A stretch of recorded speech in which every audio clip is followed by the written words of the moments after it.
So networking becomes important. Continual learning is important in investing, and which it is also in technology too, whether you're an engineer, sales engineer, or a salesperson. So constantly learning is critical.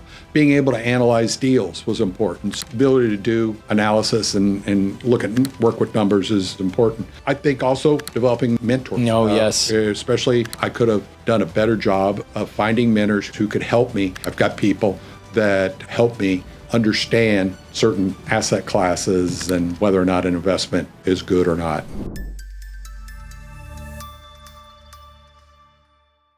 When I was working full-time in tech, it was all about the IPOs. It was all about building wealth. It was all about climbing the ladder. At that point, I remembered all the excitement from the work that I was doing, but I also knew that everything I was doing was wrong. It was wrong in the sense that it was not leading me to true freedom. Freedom was on the other side of unlocking all of this wealth that I'd built to make it work for me so that I could have the income and the financial freedom to do what I wanted to. The biggest things that helped me move forward was case studies, was understanding and leaning in and finding people who'd found that freedom themselves and listening as intently as I could. Welcome to Managing Tech Millions. I'm your host, Christopher Nelson. And this week, we're taking a look back to a conversation that I had with my friend, David Banks.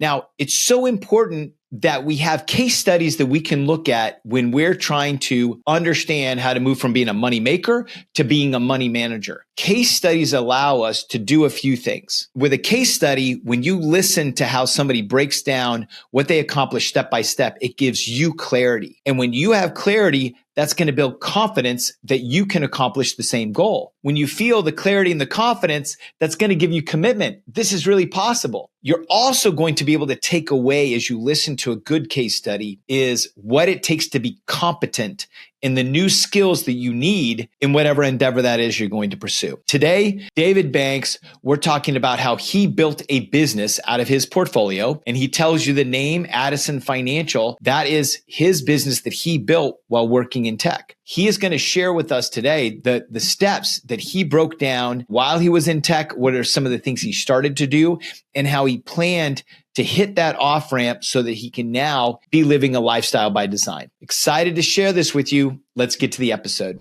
Welcome to Tech Equity and Money Talk. I'm back with David Banks. As you know, David Banks been through 3 IPOs, Interwoven, VMware, and Splunk.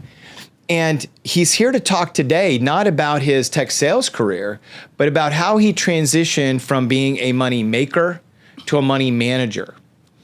So, David, I'm so excited about this conversation because this is where you and I jam, we do. Very, very frequently. Yes. And so when did you get this idea that the portfolio that you were building, that you're moving all this tech equity into, could be a business that you retire into or that you transition into, let's say? About the time I joined Splunk, which would have been 2012, right before the IPO, I was looking further out and realizing that software sales, quite frankly, is a younger man's game. And so knowing that the clock was ticking, that I needed to start thinking about 10 years out about what I was passionate about doing next. Right. And I wanted to, I'd already pretty much established by the time I went to work for Splunk financial freedom, right, based on the previous 2 opportunities that I'd worked for. And I have always been interested in finances. I like them. I was trading some of my own stocks. I still do that today. Yeah. Managing a lot of my own investments. And I wanted to be able to expand that, but I didn't have the time doing that working in tech because I was working 60, 70 hours a week, 6 days a week.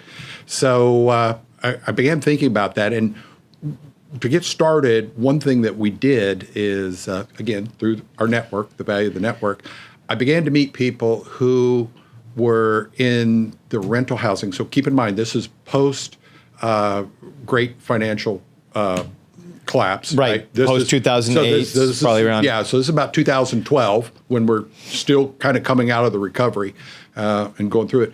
I met people through my network that needed money to buy rental houses. They were building a rental house portfolio, and these were people that I'd sold software to, had worked with, and things like that. Also met people who had were fix and flippers, essentially fix up a house, flip it, because that was a big business after the there was so much inventory. I know people were going in and buying blocks. Exactly. So for those people, if people go to a bank and get a loan, you know what kind of work it takes. Right. It's a 20-page application. It's a review committee with no promises that you're going to end up with a loan 6 weeks later. So to people that I knew, that I had trust in, that I knew were capable of executing on what they said they were going to do, I started loaning money. Actually, we started loaning money and would loan money to these people. And the advantage of dealing with me, even though it was a much higher interest rate than at a bank, was we had a 3-page loan note that didn't require an attorney to read. We could turn the money around to them in 48 hours or less. And so for some of these fix and flippers, that's important. Right. Executing, getting the money and buying the house. And we didn't have a loan application. Right. So we were banker of second choice. And I always told them, it's like, hey, I'm not going to negotiate the rate because we know we're kind of the bridge loan. And a lot of what these people do is get a loan, the bridge loan from us, so they could get the project started and then maybe go refinance. We just had one recently refinance to a lower interest rate. That's fine. That's your model. So you started hard money lending. Yeah. Right. That's, I think, the category that falls under, creating notes. Yeah. And this was because what I'm trying to understand is what was the focus that you wanted to generate income, you wanted to get the money working harder for you, and you also wanted to preserve your capital, or was it the fact that you just wanted to actually have a sort of a business aspect of it? It was really both. It was more about cash flow. Generally, we are cash flow investors, and the we is my wife and I. So we formed an LLC, Addison Financial, and it encompasses our investments. It encompasses what we got remaining of the loan portfolio. We decided not to go out and build that as a business. Sure. Because it was going to require some scaling up. It was going to require a lot more risk. It was going to require technology, yada, yada, yada, a lot of things. And so we decided that, hey, we're not going to go out and expand that business. We'll still do loans for existing clients, but we're going to scale that down. And instead, we're going to invest money in other hard money lenders. So loan money to the people who loan money. That's right. A passive investment, really. Right. And so that's worked out better for us in terms of what we do. So taking a step back, you get the tech equity. You've been building a stock position for years, because I know you've been 30 years building that up. Yeah. Now you realized, I want to start generating income, and so you decided to look towards private equity and these types of things. Sure. What I think is interesting is you decided to run it and manage it as a business. Where did the concept come from for you? I wanted to because number one, I felt like I was the person with the skin in the game. It was our money that we had invested, and maybe I'm a little bit of a control freak. I think salespeople, technology salespeople, successful ones tend to be a little bit of control freak. That's right. And I'll admit to that, right? And so I wanted to manage this like a business for a number of reasons. Number one, there are advantages, as you pointed out in some of your other podcasts, of establishing an LLC or an S Corp or C Corp and being able to write things off associated with your business, like your laptop, your cell phone, healthcare, some of those things. Right. And knowing that I was preparing to exit Splunk at some point in time, although I was having a great run, enjoying it, having a great time, I knew that all good things come to an end. And so this one was going to come to an end, and I wanted to be ready to be able to step in and be able to have a business that we could build upon with investments. And so when you think about the conversation that we'd had previously about doing due diligence at tech companies, and then you're obviously a stock investor, how did you bring that into, let's say that this portfolio as a business, the way that you were thinking and managing it? What are some of the, I guess the question I'm trying to ask is what skills came over from tech and then also what other investing skills are important to have? Yeah, it's actually, there's some similarities there. Number one, networking is very important. We talked in the last session the importance of networking and how I leveraged that to learn about some of the pre-IPO companies. Well, in a lot of these private placement deals, they're just not readily available out on the web. At least a lot of the good ones are. Right. And so networking becomes important. Continual learning is important in investing, and which it is, and also in technology too. Whether you're an engineer, a software engineer, sales engineer, or a salesperson, so constantly learning is critical. Being able to analyze deals was important. So in the technology sales that we did, selling larger deals, we were building financial models for the CFO and for the accounting people to justify why they should give us 1, 2, 3, in a couple cases on a couple of larger telecom deals we did, $7-8 million, right? So nobody just hands you $7 million for a bundle of software. There has to be some kind of financial modeling going into that. So there's that ability to do analysis and work with numbers is important. I think also developing mentors. Especially in a career. I didn't do enough of that in my career. That's one regret I have. I could have done a better job of finding mentors who could help me. I've done a much better job at that in managing my money. I've got people that help me understand certain asset classes and whether or not an investment is good or not. What does it mean when you said earlier that you're a cash flow investor, and I think of, the names people may say cash flow, passive income, portfolio income.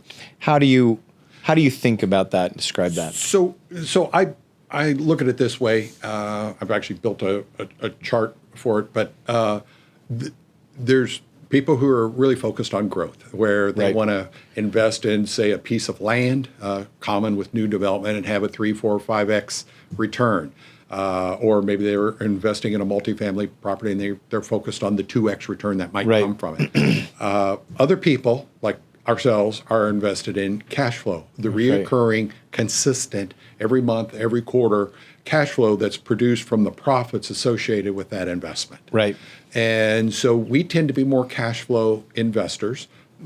One is not right and the other one's not wrong. It's really understanding your risk profile, first of all, and what it is, your goals, and having a plan. So you asked earlier, what's similar about being in sales is investing? Well, building a plan, having goals, we've done all that. So we actually, my wife and I sit down and review the goals. We've got that actually coming up here in a couple of weeks. We're going to review where we're at this year, our successes, our failures, in our investments, and then start setting goals for next year. So planning is very important because you need a roadmap to figure out how you're going to get to where you want to be. So really long-winded answer to your question, we're more focused on that repetitive cash flow that comes from the profits generally of an investment.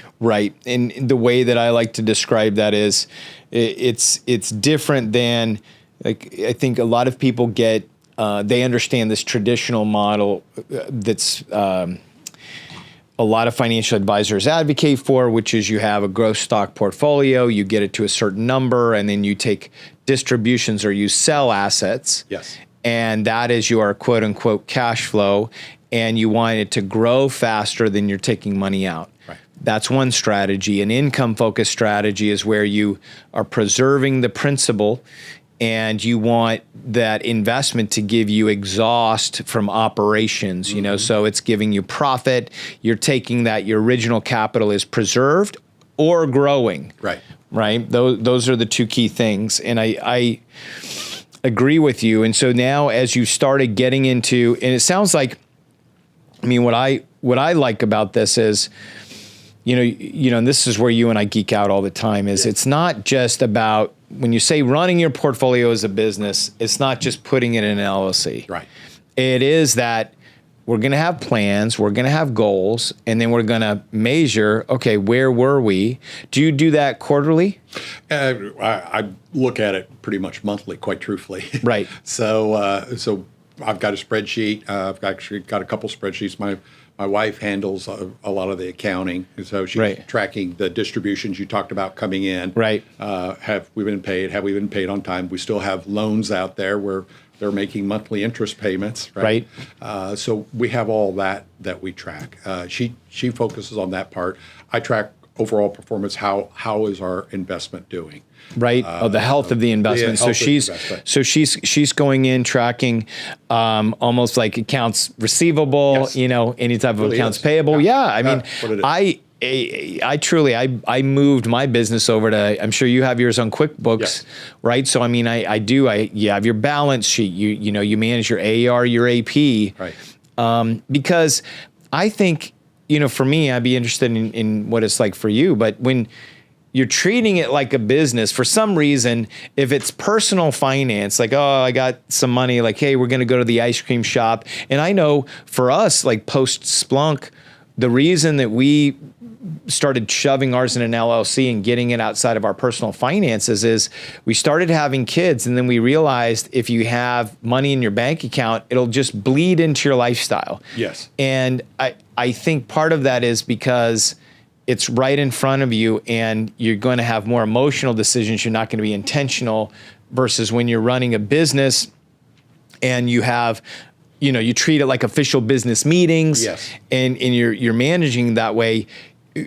I don't know. I'm more intentional with that. Yeah, we are too. And I like having it in a separate entity, because now we've segued off our personal finances, and we have it in LLC, which also takes away some of the risk, right? Right. We're in a litigious society. It's so true. If somebody, I can't imagine why they would, but if one of our clients wanted to come and sue us over a loan or something, right? They're going to sue the LLC. They're not going to sue David Banks. Right. That's right. So I like having it segued off for a number of different reasons. It just keeps it really clean. We pay ourselves out of the company. Right. And it for our accountant who helps us. My wife works with the accountant on preparing our business returns. Also helps her to be able to kind of segue the two too. Let's take a pause for a moment.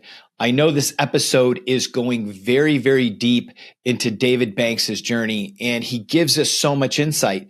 You may be taking a moment and reflecting, thinking, well, what are my next steps? How do I move forward in this journey from money maker to money manager? Well, I'm here to tell you that the Wealth Ops Collective is a way that you can actually move forward and start leveraging a system, Wealth Ops, to managing your portfolio. It's a structured way that you architect, build, and then run your portfolio. Because let's face it, the majority of the stress that you face is trying to think of, what do I need to do next?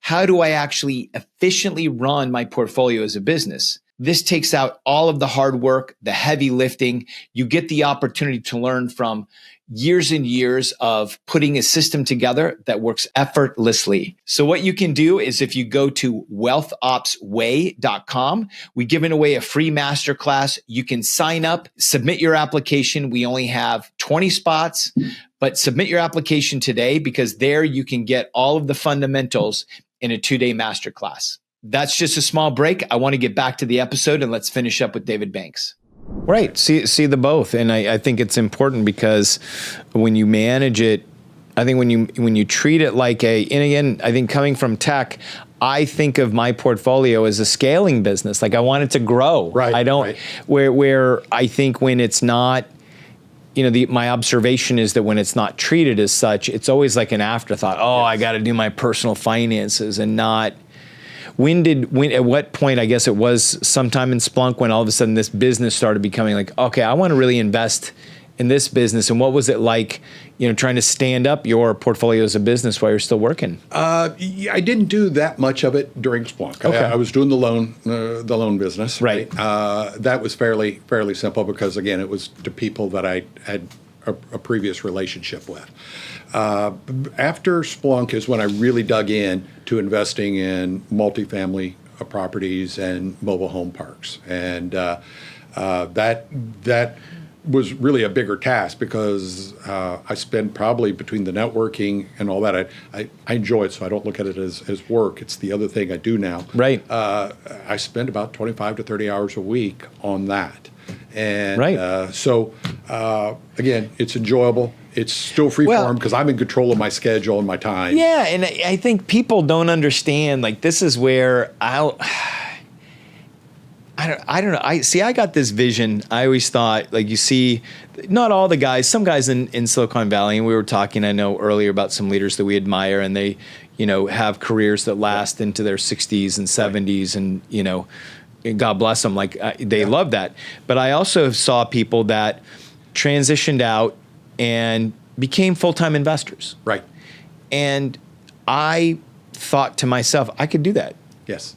Enjoy it, because investing conversations are not dissimilar to the conversation we're having right now. Correct. And when you're talking with, and I think there's a real opportunity to invest with people that you know, like, and respect, to have great follow-up conversations with them, to also part of, I know our routine is you network with other investors, meaning your idea sharing and what's going on with you, or you're strategizing if you have an investment that gets in trouble and you're trying to figure out, okay, how can we help these people navigate, or how can we get out of here? Yeah, exactly. The exit can be important. The exit's always important. But so in your transition from, full-time tech to now full-time investor, thinking about, like, that shift in mindset, I'm curious, how's your risk appetite changed? Well, it's changed from evaluating pre-IPO companies where you're with illiquid equity compensation, where the risk is, quite honestly, quite high, right? Right. So, as much as we talk about working for equity compensation, the hard reality is a lot of those companies fail, or the equity compensation's never realized. And that's where you talk about working for public companies, right? That you got liquid. So you've got to look at those two.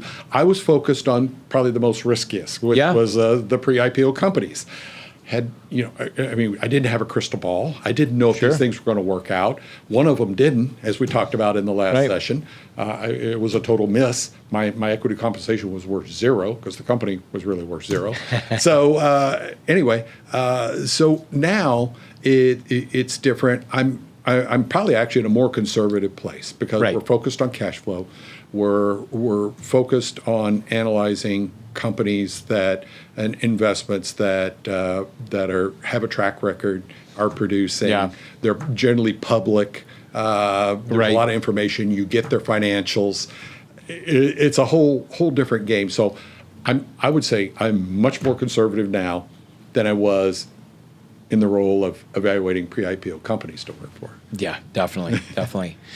In this transition, there had to be some education. But where and how do you think you really learn the most, and what are some tips and tricks you would give to people for getting up, especially thinking about private equity? Yeah, it's what I would tell you. This is not for the faint of heart.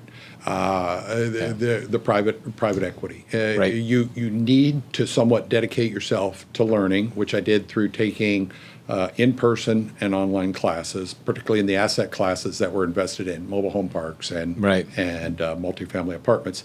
I also joined forums. There's forums out there for which is a network of investors who do the private placement, private equity type of investing. I'm on those forums, sharing ideas, learning. So that's another way. And then networking, just constantly networking, networking with operators, networking. We just had lunch with one of our general partners, right? That's right. So networking with them to find out what's going on, get their opinions about the market. we were talking to our partner about the multifamily market in Texas, for instance. That's right. Right. So I was picking his brain, trying to figure out when's the best time to maybe come back in. You're right, and this to me goes back to, because I do want people to know and understand that this lifestyle is it's a lifestyle, number one, but it's also incredibly enjoyable. We were having a nice lunch. It was a free-flowing conversation, but we walked away with some really on-the-ground knowledge that you're not reading, that came from some data. Follow up, we're going to be able to get more data that's going to help us become more versed in the market.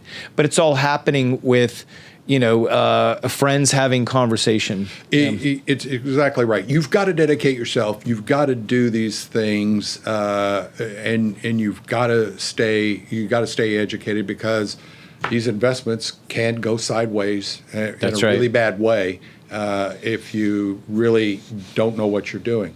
And also, talking to people and getting the information on the ground. You're generally probably not going to accurately read, you've talked about this before, the Wall Street Journal or Bloomberg, and really get the true skinny on what's happening in, say, the multifamily market or the office market for that matter. Right, or the mobile home family market. You definitely won't on the mobile home park market. Right now there's a lot of negative articles about the office market. I'm not here to say things are okay, they're not, but they make it sound like every office is going to be a hole in the ground. Right. Well, the truth of the matter, there's some offices that are leasing up quite well in certain cities. Right. So, but you don't normally hear that. Right. But I hear that from talking to other people in my network. Right. So it sounds like, between the training, between the forums, reading the forums, and then networking, those are some of your key strategies to get going. Let me ask you this. If you could go back to, David exiting Splunk and say, hey, here's some things that you should do as you're starting this foray to managing your money as a business, what would you tell yourself? I start out by understanding what your risk profile is, and you should be doing this. Even if you go back to the career discussion and you think you're going to pursue equity compensation and go to work for pre-IPO companies or even public companies, right? You got to understand the risk that you're taking on in doing that. And not everybody has the same risk tolerance. It runs across a continuum. And so first of all, you got to understand your risk profile and be comfortable with that, because you don't want to get into something where you have a lot of sleepless nights. That's right. I accept what we are doing and understand our risk profile. Then you need to develop a plan with goals. Yeah. You got to know where you're going and what you're trying to achieve, especially if you're trying to produce cash flow that's going to fund. My wife and I do not have an income, right? We're not W-2 employees anymore. Right. So now you got to think about things like, how am I going to, those benefits that we take for granted working for money, right, as an employee, that 30% generally of our paycheck that's benefits, those are gone. That's right. You got to fill that gap. How are you going to cover health care, right? And and how are you going to produce income? Because you may not, in the world we live in today, that there's no such thing as pensions. There's 401ks. Hopefully you've invested and built up your 401k. But at the same time, you got to think about how you're going to produce, how these investments are going to produce cash flow that can fund the lifestyle. And then you got to look at yourself too and figure out, as part of that plan, are my expenses, is my lifestyle reined in? And right. Quite frankly, the 12 months before I left Splunk, I went through, did a quicken report of everything we spend money on, and we chopped back a few things. Right? Sure. Because we knew we weren't going to have that weekly paycheck coming anymore. So that's right. So you had to downsize or financial audit, whatever you want to call it. Yeah, it was simple things for us, as cutting back on how many times a week we go out to eat, right? Oh, and, that's expensive, and really just looking at some things, looking at your subscriptions and saying, hey, why are we still doing this? Paying for that, and just really doing a financial audit, like you said, and prepare. So you got to look. You got to look at all those things, and I think, unfortunately, people in our society, we're not doing enough of that, and that's why we hear about so many people unprepared for retirement, as they would say. They would, yeah. And I think, I have not found anything as rewarding, right? I really find this lifestyle of, managing your portfolio as a business to be incredibly rewarding. I've created a whole new network of people in and around this. Yeah. We've obviously become friends, even though we knew each other working. We really enjoy this stuff together.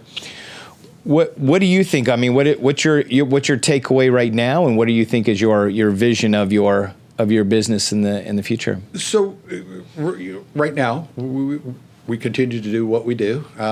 We're in really a pretty good place in terms of the cash flow we produce. We got some investments that aren't performing where they should, right? Because we've gone through a period of rapidly rising interest rates. That's put a crush on a number of businesses across the entire economy. Right. Hopefully, that's starting to turn the corner. So yeah, we have some investments that aren't doing quite as well, others that are doing quite well. Going forward, I think we'll continue to look for opportunities. I think coming out of this high interest rate environment, there are going to be opportunities again in multifamily, in investing in multifamily properties. Housing, we got a severe, or at least a 4 million unit housing shortage in this country, right? At least.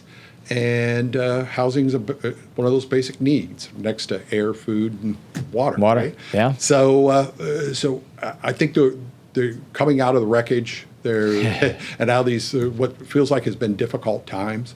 I think there's opportunity, and I would say going back to the career segment to people too, is that it feels like a difficult time in tech, and I've heard you talk about this before. But the one thing that I've observed over my 40-year career is that tech and tech jobs go through business cycles. That's right. And I've been through many of those business cycles. So I remember when I started selling computer hardware, we had a big uptake in the early 80s, and then we had a little bit of a lull in the mid 80s. And then, as we moved to distributing computing environments, and moved to SaaS, every one of those was, and the internet bubble, we talked about that, every one of those was kind of followed by the natural business cycle. That's right. And so I think a lot of people today, you've talked about it, we read about in the newspaper about all the layoffs in tech and that type of thing. But the truth of the matter is that, that may be occurring, but that does not mean it's the end of tech. That's right. Tech delivers something, and it has over my entire 40-year career, and it will for the next 40 years too. It's the path to productivity for companies. Right, it's how they improve their earnings. It's how they drive their stock up, and what we're seeing right now is just the natural business cycle. And for those people who are out there right now, sharpening their expertise, getting their experience. Like I said, I've lived through about 4 or 5 of these. Wow. When I was looking for my next thing to do between Interwoven and VMware, 2001, 2002 was a terrible time. It was brutal. In fact, I would say it was even more brutal than what we're going through right now. Yes. Nobody wanted anything to do with tech. And I even had my moment of doubt where I thought, well, maybe I ought to go do something else. But I didn't, thank God. And then 2008, 2010 was another rough time. So we're going through a rough period, but it's preceded by what we're seeing with AI and AI adoption. And so I'm here to tell people that is businesses, which they're currently doing, figure out the business cases how to extract productivity from AI. We're going to have another boom, and you want to be there for that. I frankly wish I was 20 years younger. I would love to jump into some of this. That's going to be good, I think, in about 12 to 24 more months. Well, great. Well, thanks so much for taking the time today and walking us through, this transition. I think you put a nice bow on bringing us back to, what I think we've learned from David in the first episode is you can trade your time and talent for tech equity to build wealth, and that there is a way that David just walked us through for him that works, that I know for many others, so you can take that money, manage it like a business, and get to financial independence. Thank you, Christopher. Thank you so much. Appreciate it. My pleasure. Bye. Wow, what an episode. There were so many different frameworks and key things, the way that David executes, that he does so well. I find him very inspirational, and I'm hoping that you do too. My ask right now, I know many of you are watching this video online on YouTube and you haven't subscribed. Take the time to subscribe. Or maybe you're listening and you haven't followed. Go to Apple, Amazon, Spotify, wherever you listen, follow this podcast. And if you want to get more actionable frameworks or follow along with some of the moves I'm making in my own portfolio, go to managingtechmillions.com, where we send out a newsletter every Tuesday that you can stay up to date on things that are happening within the community. I'm so excited that you had a chance to listen into this case study, because this isn't just about me and my ideas, but it's really about the people that I have learned from, the people that are executing very well. This is where you're going to find the true fountain of knowledge. Next week, I'm excited to share with you my 50-50 portfolio strategy of how I focus on not just growth, but also income to make sure that my portfolio is going to be around not just for this lifetime, but for generations to come. We'll see you next week.